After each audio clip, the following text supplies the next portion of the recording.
Assalamualaikum warahmatullahi wabarakatuh. Al-Fatihah. A'udzubillahi minasyaitonir rajim. Bismillahirrahmanirrahim. Alhamdulillahi rabbil alamin. Iyyaka na'budu wa iyyaka nasta'in. Shiratal ladzina an'amta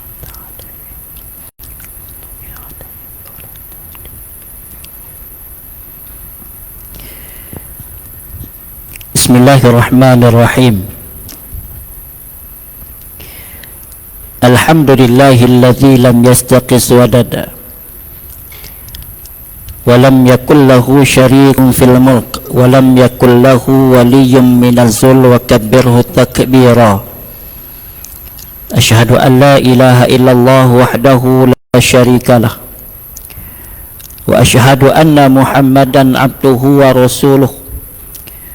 Allahumma salli wa sallim ala sayyidina Muhammad wa ala alihi wa ashabihi wa man tabi'ahum bi ihsanin ila yaumiddin. Rabbi shrah li sadri wa yassir li amri wahlul 'uqdatam min lisani yafqahu qawli.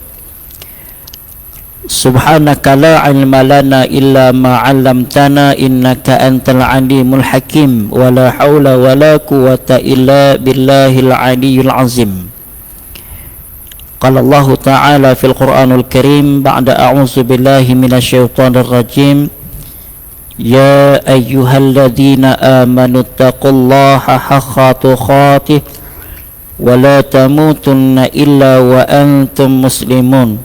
Sadaqallahul azim. Wahai orang-orang yang beriman, bertakwalah kepada Allah, taati segala titah perintah Allah, jauhi segala larangan Allah, dan matilah dalam keadaan beriman, bertakwa kepada Allah. Yang dikasihi Al-Fadhil Ayahanda Tuan Imam,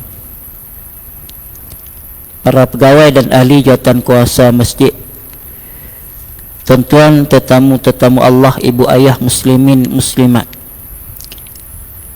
hadirin hadirat, moga-moga kita diberkati, dirahmati, diampuni dosa-dosa kita.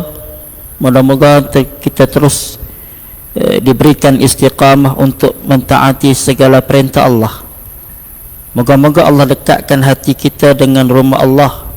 Alhamdulillah, kita selesai mendirikan salat maghrib berjamaah. Alhamdulillah, Allah izinkan untuk kita bersama pada malam ini. Dan sementara masuknya fardu Isya, kita berpesan-pesan satu dua perkara dan marilah kita beriktikaf. Moga-moga di sana ada kebaikan insya-Allah. Tuan-tuan, kita berada pada bulan Zulqa'dah, bulan yang disebut sebagai bulan haram. Zulqa'dah itu memberi maksud bulan kita duduk beristirahat, sesudah mana kita melalui beberapa bulan yang ada padanya ibadah khusus. Ramadan berpuasa, Syawal kita beraya, ada tuntutan sunat muakkadah kita mendirikan puasa Syawal, puasa 6. Maka bulan Zulqa'dah ini bulan untuk kita beristirahat. Tidak ada ibadah khusus, tetapi tidak melarang kita untuk kita meneruskan ibadah yang telah kita lakukan. Solat telahlah, puasa sangat digalakkan. Cuma pada bulan Zulqa'dah ini bulan untuk kita bersiap-siap. Sebahagian daripada kita berpeluang, berkesempatan menjadi tetamu Allah, dah berangkat pun sebahagiannya. Sebahagian lagi sedang menunggu tarikh untuk berangkat. Mereka sedang mempersiapkan diri untuk menjadi tetamu Allah Ta'ala, menunaikan rukun Islam yang kelima. Kita yang belum berkesempatan, tak berpeluang, dah pergi sekalipun, ada satu ibadah yang sedang menanti kita, iaitulah ibadah korban. Jadi ada peluang kesempatan lagi ni. Kita nak masuk mana-mana bahagian, mana-mana tumpuk bahasa kita duk sebut ni, yang masih berbaki ikhtiar, mudah-mudahan kita sebahagian daripada mereka yang menunaikan ibadah korban tersebut. Walaupun dari segi hukumnya sunat muakkadah, sunat yang sangat dituntut, tetapi setidak-tidaknya bila kita berusaha berkongsi mengembalikan semula rezeki yang Allah kurniakan kepada kita, moga-moga Allah Ta'ala menerima ibadah tersebut dan menggantikan dengan sesuatu rezeki yang lain, insya-Allah. Tuan-tuan yang dirahmati oleh Allah sekalian, malam ni kita sambung semula pada perbahasan kita berkaitan dengan tafsir Suratul Insan. Kalau tuan-tuan masih ingat, pada pertemuan yang terakhir, pertemuan di awal bulan Mei yang lalu, dalam bulan Syawal, kita berhenti pada ayat yang ke-15, di mana Allah Subhanahu wa taala berfirman, A'udzu billahi minasyaitonir rajim.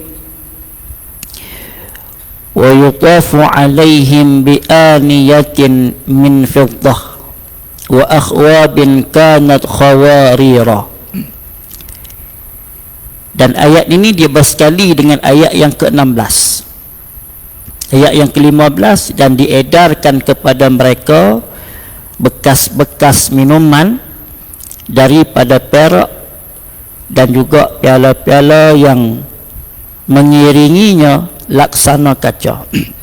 Tuan-tuan yang dirahmati oleh Allah sekalian, ayat ini merujuk kepada satu layanan yang Allah berikan kepada penghuni syurga. Dalam pertemuan yang lalu kita sebut antara nikmat yang diperolehi oleh ahli syurga ialah mereka dapat mendapat minum daripada minuman yang lazat. Bahkan pada pertemuan lalu juga kita sebut bagaimana keinginan para penghuni syurga untuk menikmati buah-buahan yang ada di dalam syurga, sehingga kan tangkai-tangkai buah tersebut, bila mana seseorang ahli syurga menginginkan akan sesuatu makanan yang disebut daripada buah-buahan, maka tangkai-tangkai tersebut akan datang dan menghulurkan buah tersebut kepada penghuni syurga. Lalu pada ayat ini Allah Subhanahu wa taala menceritakan bagaimana ahli syurga itu akan diberikan minuman oleh pelayan-pelayan di dalam syurga, dan dinyatakan bagaimana bekas minuman itu pun daripada bahan yang baik, perak yang menunjukkan kemewahan yang ada di dalam syurga tersebut. Bekas minuman daripada perak, tapi jenis perak yang boleh tembus cahaya. Dan bekas yang mengiringi minuman tersebut dijadikan daripada perak, tetapi ia luk sinar seperti mana kaca. Bahkan timbul persoalan, kenapa tidak diberikan kaca semata-mata? Tuan-tuan sekalian, kaca ni sifat dia kalau jatuh dia pecah. Allah Subhanahu wa taala nak mendatangkan bagaimana suatu perkhabaran, suatu nikmat yang diberikan kepada ahli syurga, bahan ataupun minuman, bekas minuman mereka dijadikan daripada perak, dan juga perak itu dapat tembus sehingga akan dapat melihat air yang berada di dalam bekas tersebut. Jadi tuan-tuan yang dirahmati oleh Allah Subhanahu wa taala, kemudian bagaimana Allah Subhanahu wa taala mendatangkan pada ayat yang seterusnya, pada ayat yang ke-16. Ayat inilah antara ayat yang dibahaskan pada beberapa ayat yang mengaitkan tentang nikmat tersebut. Qawarira min fiddatin qaddaruha taqdira, iaitu kaca-kaca yang dibuat daripada perak yang telah diukir dengan sebaik-baiknya. Qawarira min fiddah, iaitu kaca-kaca yang terbuat daripada perak. Para ulama tafsir menyebut bagaimana bekas minuman kita sebut sebagai jak, apa sahaja istilah cawan, kolej, mak yang digunakan untuk menuang air minuman ahli syurga itu dibuat daripada perak yang luk cahaya. Maknanya hebat sangat ciptaan. Kalau zaman sekarang ni kita kata nak cipta bahan ataupun bekas minuman daripada perak ni, orang yang boleh minum minuman daripada perak ni kira hebat lah. Bukan semua orang boleh minum, bukan semua orang dalam rumah dia ada bekas minuman yang diperbuat daripada perak. Dan kalau ada tu kira hebat lah, lambang kemewahan, lambang kemegahan. Boleh minum dalam bekas cawan yang perak ni menunjukkan mungkin kekayaan yang ada. Tetapi bagaimana di dalam syurga disebut oleh para ulama tafsir, perak satu hal dah, tetapi bekas itu nampak sampai ke dalam, tapi dia perak.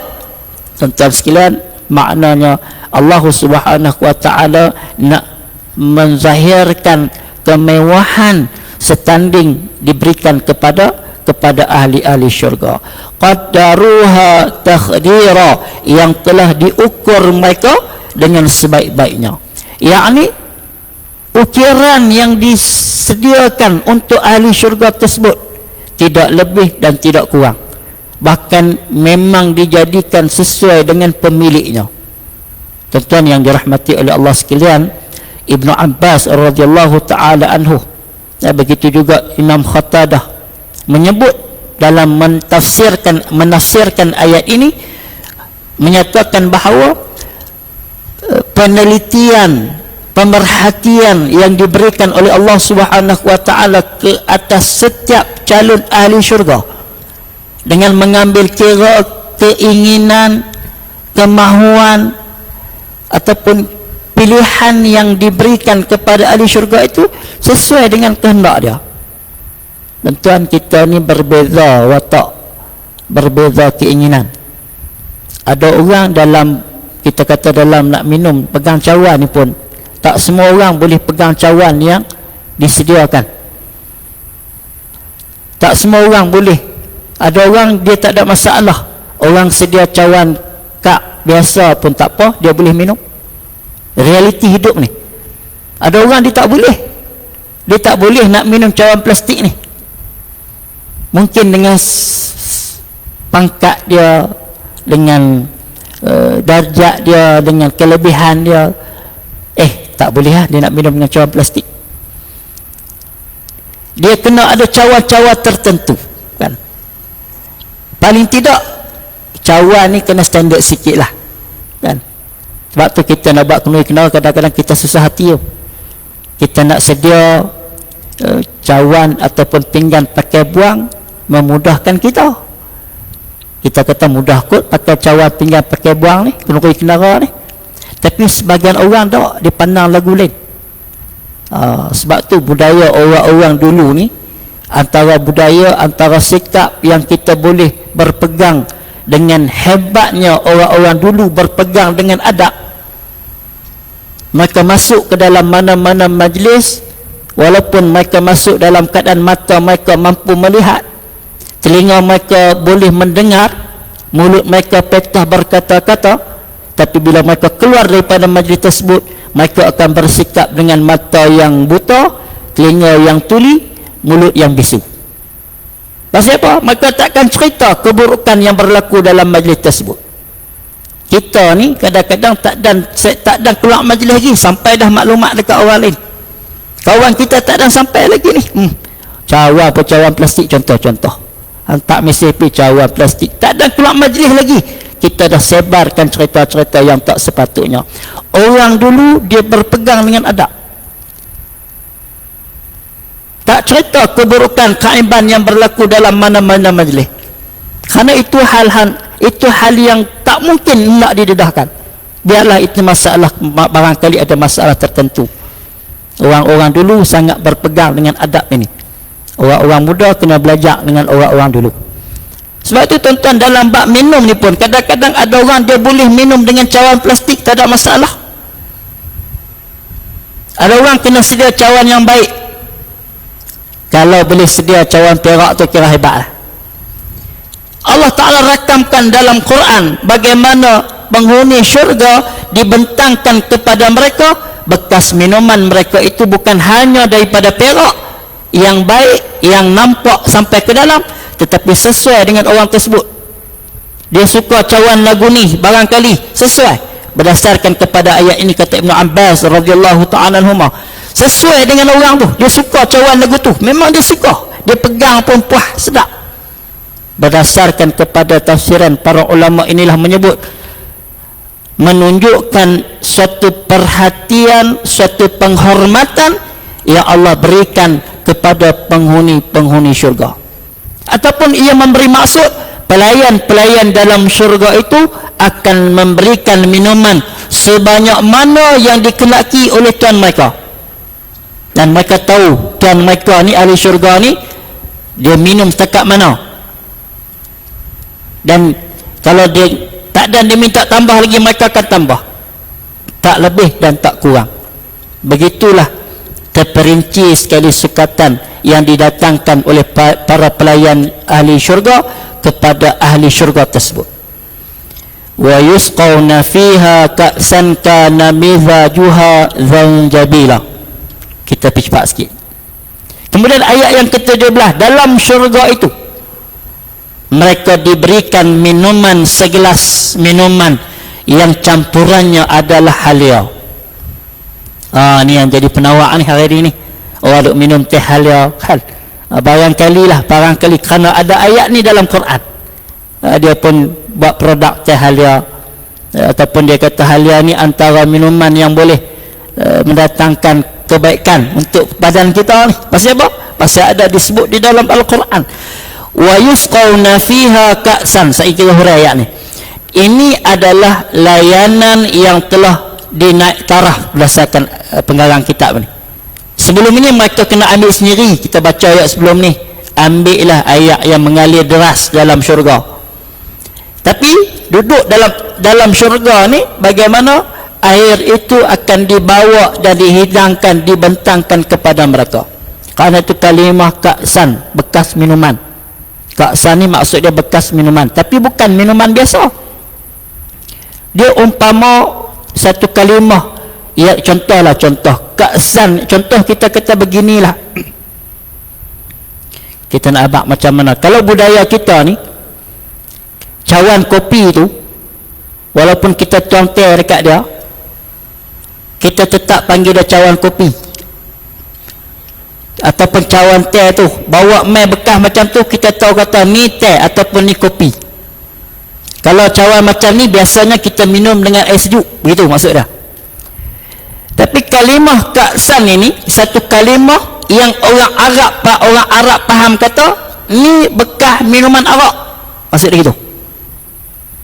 Ka'san ni satu bekas minuman yang orang Arab faham, kata bekas yang dibawa mai ni isi dia arak dulu. Macam kita faham kata pagi-pagi kita minum bekas kopi, bekas teh macam tu. Ka'san ini satu bekas orang faham, orang Arab kata faham bekas tu minuman arak. Kerana kata para ulama tafsir, dan sememangnya bekas yang dibawa kepada mereka itu, ahli syurga itu akan diberikan minuman arak, tapi bukan arak di dunia. Makna apa tuan-tuan sekalian? Dalam syurga, arak dalam syurga ni jauh lebih hebat daripada arak di dunia, dan memang takkan berdosa minum arak di dalam syurga. Dan arak itu sifat dia bukanlah memabukkan dan memeningkan. Maksud dia gitu. Dalam syurga ni esok-esok ni, wallahu a'lam lah, berdasarkan tafsiran para ulama, benda yang melibatkan gaib ni tak ada siapa boleh main cerita kat kita. Tapi berdasarkan tafsiran para ulama ni, dia cerita begitu. Satu bekas yang dibentangkan kepada ahli syurga, orang tengok kata oh ni bekas arak, tapi arak yang dibolehkan untuk ahli syurga makan minum di dalam syurga.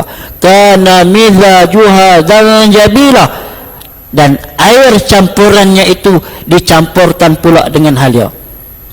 Terkadang mereka minum, mereka makan dengan kafur yang rasa sejuk, terkadang dicampur dengan halia yang rasa hangat, sehingga rasanya beragam. Ataupun air tadi dicampur dengan halia, tapi sumber lain air itu sendiri ada rasa halia. Ini antara tafsiran yang didatangkan oleh para ulama, kerana sikap orang Arab pada ketika itu, mereka bayangkan minuman mereka minuman yang ada rasa begitu. Sebab itu tuan-tuan yang dirahmati oleh Allah sekalian, dalam Al-Quranul Karim kalau kita tengok ada dua kalimah yang disebut pada ayat tersebut yang kemudiannya didatangkan satu tafsiran lain. Ayat ni dia kata apa tadi? Zanjabil dan kafur. Kita nak tengok dua ayat ni. Bahkan ulama kata zanjabil dan kafur ni antara minuman syurga yang disebut di dalam Al-Quran. Dan inilah antara kenikmatan yang Allah berikan kepada penghuni syurga, bukan rahsia lagi. Allah sebut kepada kita di dunia ni. Cuma tak ada siapa lah boleh duk cerita rasa dia lagu mana. Tak ada. Dan kenikmatan orang yang percaya, yakni orang yang berbuat baik, amal soleh, adalah satu kenikmatan yang disediakan dengan satu sikap, satu perasaan bila mana Allah Subhanahu wa taala menyebut kafur dan zanjabil ni. Tuan-tuan sekalian, atas dunia ni bila orang kita sebut satu-satu jenis ayat teh, kita tahu sifat dia macam mana, rasa dia macam mana. Ayat kopi, kita tahu sifat dia lagu mana, warna dia hitam, pekat, rasa dia macam mana. Apa jenis ayat yang atas dunia ni, sebut nama ayat tu, kita boleh rasa. Kerana sekarang ni kita boleh rasa ayat tersebut. Tapi bila Quran sebut dua kalimah zanjabil dan kafur, kita nak tafsir bagaimana. Tetapi inilah antara minuman di dalam syurga yang disebut oleh Allah Ta'ala di dalam Al-Quran dalam surah ini. Dan kata kalimah ataupun zanjabil dan kafur ini disebut di dalam Al-Quran. Bagaimana Allah Ta'ala menyebut pada ayat innal abrara yashrabuna min ka'sin kana mizajuha kafura. Para ulama mendatangkan mengambil daripada tafsiran Qamus bahasa Arab dalam Lisanul Arab. Kalimah kafir ni dia asal daripada tiga kata dasar. Kaf, fa, ra. Sekali baca macam kufur. Kan? Kaf, fa, ra. Kafir ni sekali baca kita sebut macam kufur. Walaupun dia seakan dengan kafir. Kan? Kufur, kafir. Tapi yang dikehendaki dalam hal ini adalah suatu perkara yang berkait dengan nikmat yang Allah berikan khusus kepada ahli syurga. Dan setiap kata dalam Al-Quran Allah sesuaikan dengan maksud dan memberikan kesepadanan pada ayat yang hendak dimaksudkan. Karena itu kata kafur yang ada dalam Al-Quran pada ayat ini yang disebut oleh Allah Subhanahu wa taala, kalau bahasa Arab ni dia sebut sebagai isim ghair musyarrif. Isim ghair musyarrif ni kata benda yang tidak kita boleh yang tidak boleh disertakan dengan tanwin. Apa makna dia ni? Kita sebut isim muannas ma'rifah. Ada juga tu. Kita hurai sikit ni. Pasal apa disebut sebagai isim muannas ma'rifah? Kerana kalimah tadi ni dia didasari dengan tiga kalimah, tiga perkataan. Kafara. Bahkan bila diberikan huraian dia akan memberi makna kalimah yang lebih, sehingga bentuk jamak daripada kata kafura. Asal kata tiga kafara, kemudian bila kita Arab, bila jamak pi kat dia jadi lebih kafura. Dan boleh juga disebut sebagai kawafirun. Kawafirun lebih daripada tiga kalimah. Makna dia apa tuan-tuan sekalian? Maknanya dia diberikan satu huraian dalam ilmu bahasa Arab ni, kalimah yang akhirnya dia engkar terhadap Allah Subhanahu wa taala yang merupakan kata tunggal. Asal dia daripada kalimah kawafirun. Bahasa Arab sekian. Bagi tuan-tuan sekalian, kata kafir ini disebut di dalam Al-Quranul Karim sekali pada ayat ini. Tapi walaupun sekali, dia mendatangkan perbezaan pendapat di kalangan para ulama. Kalimah tu satu ya, tapi dalam nak menafsir, nak menghurai, nak bagi kita faham ni, ulama berbeza pandangan dalam nak menentukan makna yang tepat. Apa dia ni kafir yang ada pada ayat ini? Adakah kufur, adakah kafir? Baik itu tuan-tuan, Ibn Manzur mengambil satu pandangan. Kata Ibn Manzur, dia buat huraian, kafir ini yang ada dalam ayat ini, dia adalah sejenis tumbuhan. Nak kaitkan minuman tadi ni, bukan kafir, bukan kufur, tapi dia satu jenis minuman yang asal dia daripada tumbuhan. Macam kita minum teh, macam kita minum kopi. Teh tu, daun teh tu tumbuhan. Kopi juga asal daripada tumbuhan, biji kopi tu. Jadi Ibn Manzur dia kata kafurun yang ada pada kalimah ini menunjukkan ia berasal daripada sebuah ataupun sejenis tumbuhan. Dan ada sebahagian para ulama yang lain, Ibn Saidah, Ibn Faris umpamanya, dia kata kafurun pada ayat ini sarung kelopak buah anggur yang digunakan untuk menutupi bekas mayang kurma. Dia buat tafsiran gitu. Makna apa tuan-tuan? Wallahu a'lam. Kesimpulannya, para ulama ni nak bagi tahu kata kafurun itu sejenis minuman yang asal juga daripada tumbuh-tumbuhan, macam mana minuman yang lain. Ibn La'is dia berpandangan bahawa kafurun yang ada pada ayat tersebut juga nama sebuah tumbuhan, dan beliau mencirikan nama tumbuhan tadi ni sejenis bunga yang berwarna putih sebagaimana warna kristal. Dan kata Ibn La'is, dia merujuk kepada kafur barus. Wallahu a'lam, merujuk kepada kafur barus. Kalau nama Latin dia ni, macam mana penulis ni tulis, Cinnamomun campura. Wallahu a'lam. Kan, tak apalah tuan-tuan sekalian, dalam nak memberi kita faham ni, para ulama mendatangkan satu tafsiran kafurun yang ada pada ayat ini diambil daripada sejenis tumbuh-tumbuhan, dan ia merujuk kepada sejenis tumbuh-tumbuhan yang sifatnya harumnya semerbak, yang melebihi ataupun keharumannya tidak dapat ditandingi oleh tumbuh-tumbuhan yang lain. Tuan-tuan, atas muka bumi ini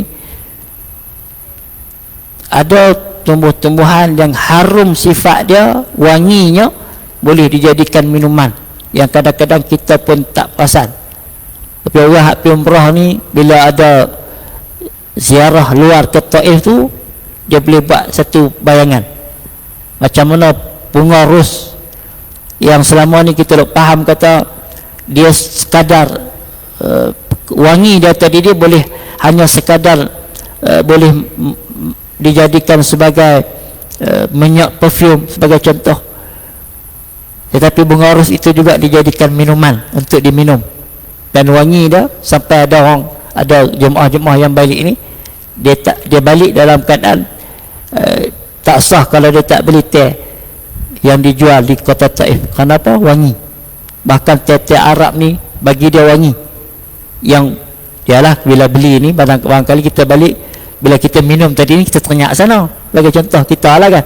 Tapi ada orang dia tak boleh, dia minum, dia suka dengan haruman wangi tersebut.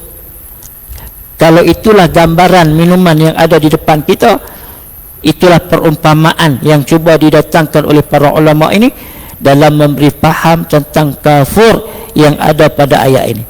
Cuma ada segelintir ulama yang memaknai kata kafurun itu dengan kafur barus. Kafur baruh ni tumbuhan yang kita guna sebagai wangi-wangian, banyaknya dalam produk wangi-wangian. Tapi tak kurang juga kita guna waktu kita sempurnakan jenazah orang yang meninggal. juga guna kafur barus. Baik itu tuan-tuan yang dirahmati oleh Allah sekalian, memaknakan kalimah kafur barus sebagai hujah dalam menguatkan pandangan para ulama berkaitan dengan ayat ini. Antaranya Ummu Atiyah mengambil satu hadis yang diriwayatkan oleh Imam Bukhari, bagaimana ketika mana pemandian jenazah putri Rasulullah sallallahu alaihi wasallam, baginda memerintahkan untuk menggunakan air campuran kapur barus ataupun sesuatu yang lain yang sifat dia berbau harum sebagai bilasan yang terakhir. Wa ja'alna fil akhirah kafuran aw syai'an min kafurin. Meskipun kafur barus tidak berasal daripada Arab, tapi masyarakat Arab mengetahui maksud daripada kata kafur yang merujuk kepada kebiasaan bagaimana orang Arab yang akan mencampurkan antara campuran-campuran tertentu yang akhirnya membolehkan campuran tadi bau dia sebagaimana satu bauan yang sangat harum. Ada itu tafsir kalimah kafuran. Paham kita adalah sejenis minuman ataupun sejenis wangian yang terlalu harum. Begitu juga zanjabil, kalimah kafuran. Kalau kalimah kafuran tadi dia ada sifat dingin ni sejuk, ataupun itulah minuman yang sesuai dengan dia. Tetapi kalimah zanjabil ini yang ada pada ayat ini, sebagian ulama kata dia menjadi minuman yang penyimbang. Contoh kita katalah sejuk air ketul, sejuk tu air ketul, panah dia air panah. Minuman sejuk kita campurkan dengan air ketul, minuman panas kita panaskan dengan air, dengan api.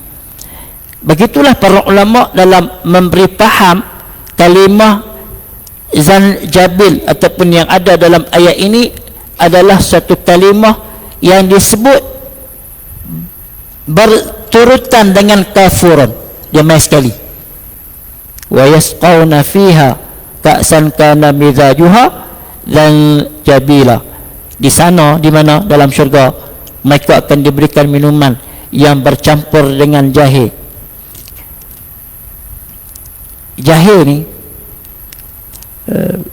sebagaimana yang didatangkan oleh Ibn Manzur mengambil tafsiran dalam Lisanul Arabi, juga didatangkan ataupun diartikan sama maksud dengan sejenis tumbuh-tumbuhan yang tumbuh melata di satu daerah yang namanya datar.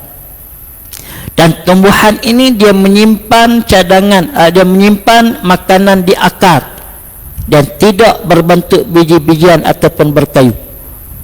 Dan tanaman ini digunakan ketika mana sudah dikeringkan dan banyak ditemui di negara-negara Afrika, terutamanya di negara Ethiopia, negara Afrika. Dan orang Arab sangat suka minuman tersebut, sehingga kan ada orang Arab dia kata al-asya ini satu perumpamaan bagaimana kegembiraan yang akan dilakukan oleh seseorang Arab sambil dia minum, sambil dia berhibur. Maknanya dia minum dalam keadaan dia menyukai minuman tersebut.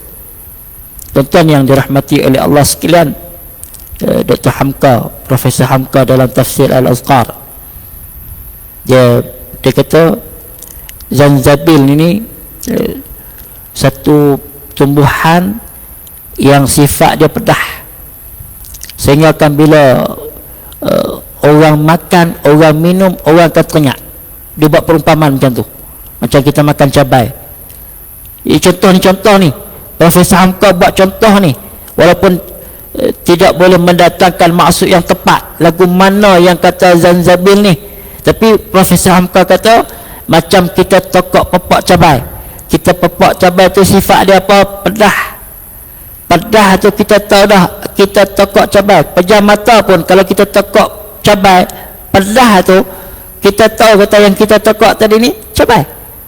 Maka Profesor Hamka kata Zanzabil ni, orang Arab ni kalau dia makan, dia minum minuman tersebut, dia akan suka dengan, dan dia akan tahu dah inilah minuman yang paling sedap.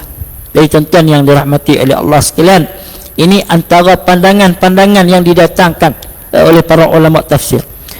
Imam Al-Khurtubi menyebut Zanzabil ataupun Zanbaili pada ayat ini adalah satu tumbuhan sebagaimana campuran arak yang akan digemari oleh penghuni syurga. Dan kalau kita melihat pada ayat sebelum tadi ini, dia menceritakan bagaimana Allah Ta'ala menyebut dalam syurga akan diberikan satu minuman yang bekahnya itu adalah bekah yang diisi arak, dan arak itu arak yang sedap, yang berbeza dengan arak yang diminum oleh manusia di atas dunia ni. Maka bila kita melihat beberapa tafsiran yang ada ini, secara kesimpulannya para ulama menyebut dua jenis minuman yang ada pada ayat ini.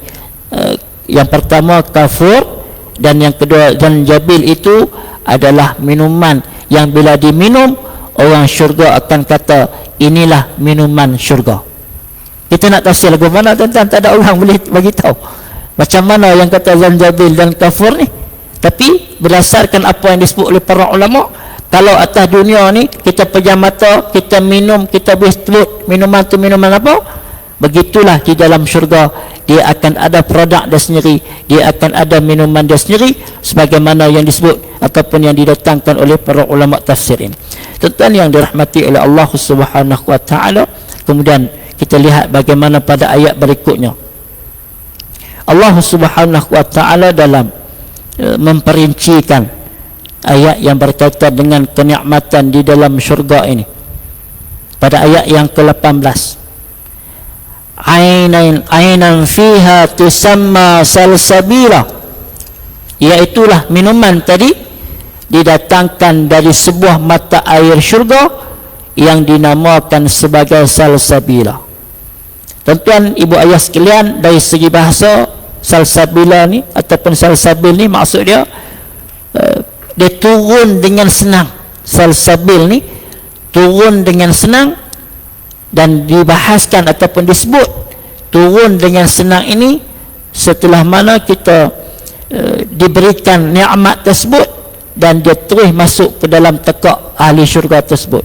Mudah-mudahan tekak kita lah, dan menunjukkan air itu sedap, senang masuk dalam tekak ni, rasa selesa, rasa sedap, sehingga akan kita rasa lega, puas dapat minum air tersebut. Dan inilah penjelasan kepada perbahasan ayat tadi ni. Salsabil ka, Zanzabil ka, kami minum kami puas, maksud dah gitu. Masuk dalam tekak ni, Allahu Akbar, sedap, selesa, nikmat. Menjelaskan, walaupun sebelum tadi ni dibahaskan dua makna tadi ni, kalimah Zanzabil, Salsabil, dan inilah pentafsiran yang menyatakan walaupun Salsabil tadi ni bukanlah ada ulama menghuraikan dia bukan mata air, dia bukan mata air, tetapi dia adalah satu kalimah yang nak bagi tahu kata tekak kita, tekak ahli syurga ni nak rasa nikmat. Salsabila, kita rasa nikmat, nama pun sedap salsabila ni. Jadi ahli syurga ini bila mereka minum minuman tersebut, mereka akan rasa nikmat, rasa mudah minum, dan rasa selesa dengan sebahagian daripada nikmat yang Allah berikan kepada mereka di dalam syurga. Wa yatufu alaihim wildanun muqalladun idza ra'aitahum hasibtahum lu'lu'an manthura, dan mereka akan dikelilingi oleh para pelayan muda yang tetap muda, dan apabila kamu melihat mereka, kamu akan mengira mereka itu mutiara yang bertaburan. Ini nikmat ni Allah Ta'ala nak bagi kepada ahli syurga ni. Pelayan-pelayan dalam syurga digambarkan sebagai orang muda kerana mereka tak ada kerja lain dan mereka akan kekal sebagai pelayan. Umur mereka tak bertambah, tak berkurang, kerana kalaulah Ghalib kita kata kalau umur meningkat, mana sesuai nak jadi pelayan.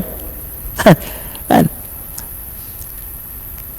Begitulah kalau di dunia pun ada orang bila masuk dalam kedai makan tak sebut, kadang-kadang kita nak cari yang muda cergah lagi, mami order kan. Kita pun toke-toke kedai makan ni pun kadang-kadang kita nak pekerja kita ni cergah, kita ambil yang muda-muda, tanya, layan, sopan, bagi elok. Layanan tu pun menunjukkan orang akan suka untuk masuk kedai kita. Assalamualaikum, makcik nak minum apa? Kan kita tanya, walaupun bahasa-bahasa kampung je, tapi oleh kerana layanan yang diberikan tadi, layanan yang baik, tutur bicara yang lembut, orang suka masuk dalam kedai. Mana ada orang suka bila dia masuk duduk hak mai tanya ni mai zakah-zakah, kan, tambah-tambah berumur lebih pada dia, sembang lerah, tanya pun kasar. Sekali tu ya saya masuk kedai tu, kita sekali tu pergi kedai lain pun tak apa, tapi tak kata lah dekat dia, kan. Begitulah Allah Ta'ala nak habaq dekat kita ni, dalam syurga akan diberikan layanan oleh orang-orang yang muda. Tuan yang dirahmati oleh Allah sekalian, satu keselesaan yang Allah Ta'ala janjikan kepada ahli syurga. Idza ra'aitahum hasibtahum lu'lu'an manthura. Bila mana kamu melihat mereka, kamu akan mengira mereka itu sebagai mutiara yang bertaburan. Makna apa tuan-tuan? Mutiara ni benda yang bernilai.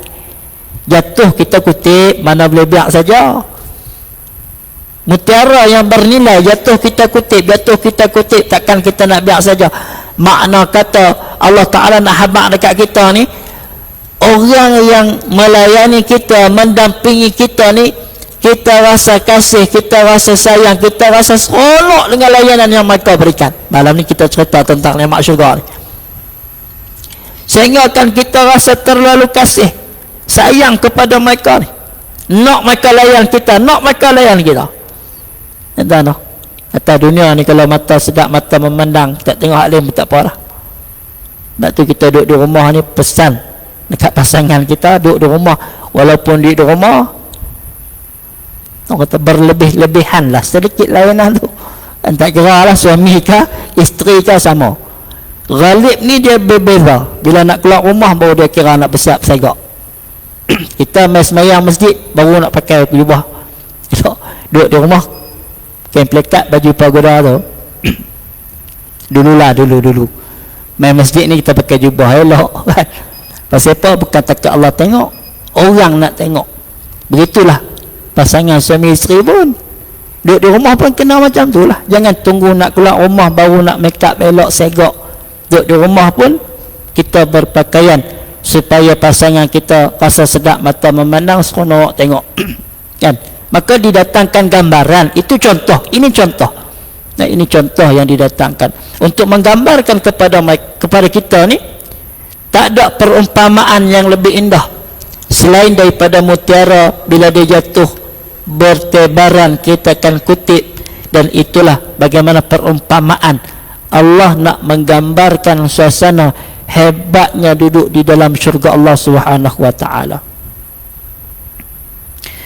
Wa idza ra'aita thumma ra'aita na'iman wa mulkan kabira, dan apabila kamu melihat di sana syurga, niscaya kamu akan melihat berbagai macam kenikmatan, dan kamu akan melihat kerajaan yang besar. Macam-macam nikmat kita akan nampak dalam syurga, terlalu banyak nikmat. Walaupun kita duduk atas dunia ni kita rasa nikmat dah, tuan-tuan ni bayah no, nikmat dah ni. Boleh berjalan pergi sana kemari, boleh makan walaupun dah terbatas. Azan.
La ilaha illallah.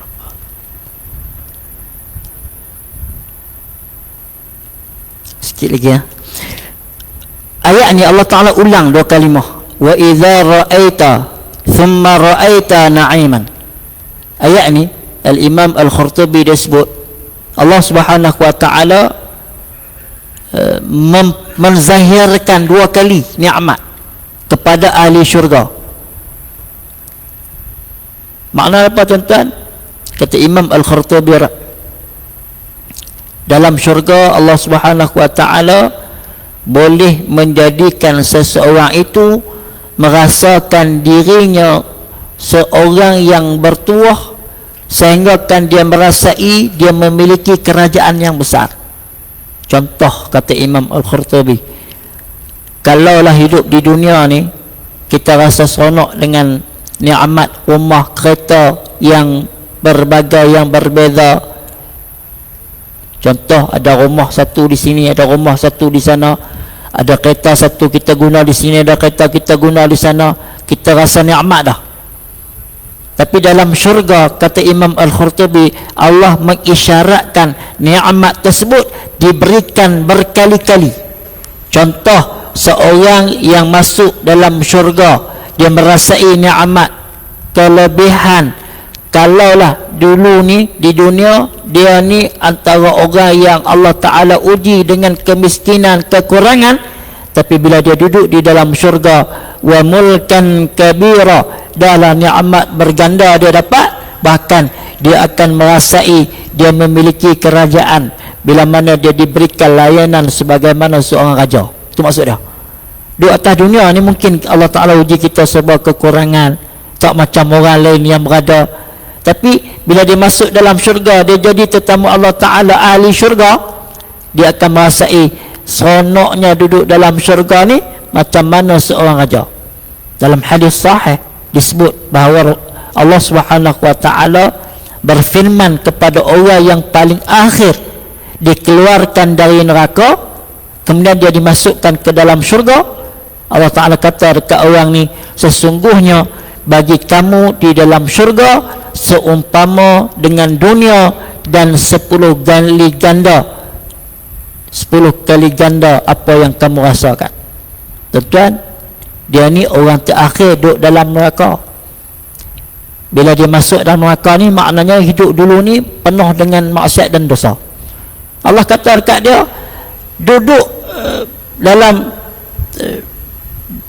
neraka dulu ni dengan kejahatan yang dilakukan, dengan kemaksiatan yang dilakukan. Bila dia masuk ke dalam syurga, syurga itu diberikan seumpama nikmat yang berlawanan dengan apa yang dilakukan ketika mana di dunia dahulu ni 10 kali ganda. Bayangkan tuan-tuan, kalau yang paling teruk pun, katalah ada seseorang dia paling akhir keluar daripada neraka dan masuk ke dalam syurga, dia dapat 10 kerajaan. Contoh dia dapat nikmat sebagaimana 10 kerajaan. Maknanya raja lah, asal daripada neraka masuk dalam syurga dapat nikmat macam mana 10 kerajaan. Raja, dia rasa dia raja. Bayangkan orang yang awal masuk ke dalam syurga.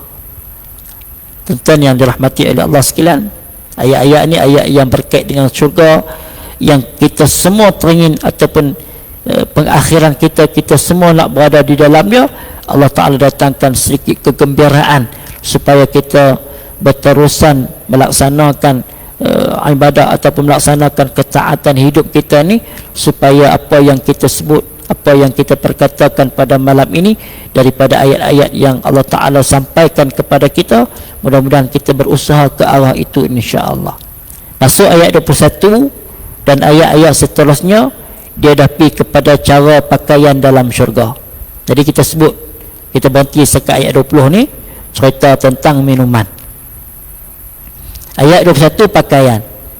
Dan nanti kita akan jumpa ayat-ayat yang Allah Ta'ala sebut akhirnya daripada nikmat yang banyak tadi ni, nikmat yang paling besar ialah apabila Allah Subhanahu wa Ta'ala memperlihatkan wajahnya kepada ahli syurga. Ada ayat itu insya-Allah yang dikaitkan dengan antara nikmat-nikmat yang diberikan kepada ahli syurga ketika mana mereka mendapat kenikmatan ataupun sesudah mana mereka melaksanakan ketaatan menjadi orang yang baik, pengakhiran mereka di dalam syurga Allah Subhanahu wa Ta'ala. Jadi kita berhenti setakat tu, kita sambung nanti pakaian dalam syurga dan juga nikmat-nikmat yang lain yang Allah Ta'ala datangkan menerusi ayat daripada surah Insan yang Allah Ta'ala turunkan untuk sama-sama kita ambil maklum, walaupun ayat ini turun kepada Nabi sesudah Nabi berhijrah di kota Madinah, ayat yang mengandungi 31 ayat, Allah menegaskan bertepatan dengan makna surah Al-Insan. Maksud Allah Ta'ala menjadikan manusia pengakhirannya mudah-mudahan kita ke syurga Allah Subhanahu wa Ta'ala bersama insya-Allah. Yang baik daripada Allah Subhanahu wa Ta'ala, salah silap kelemahan saya mohon maaf dan mohon teguran. Aqulu qawli hadza wa astaghfirullahal azim li wa lakum. Assalamualaikum warahmatullahi wabarakatuh. Bismillahirrahmanirrahim. Alhamdulillah.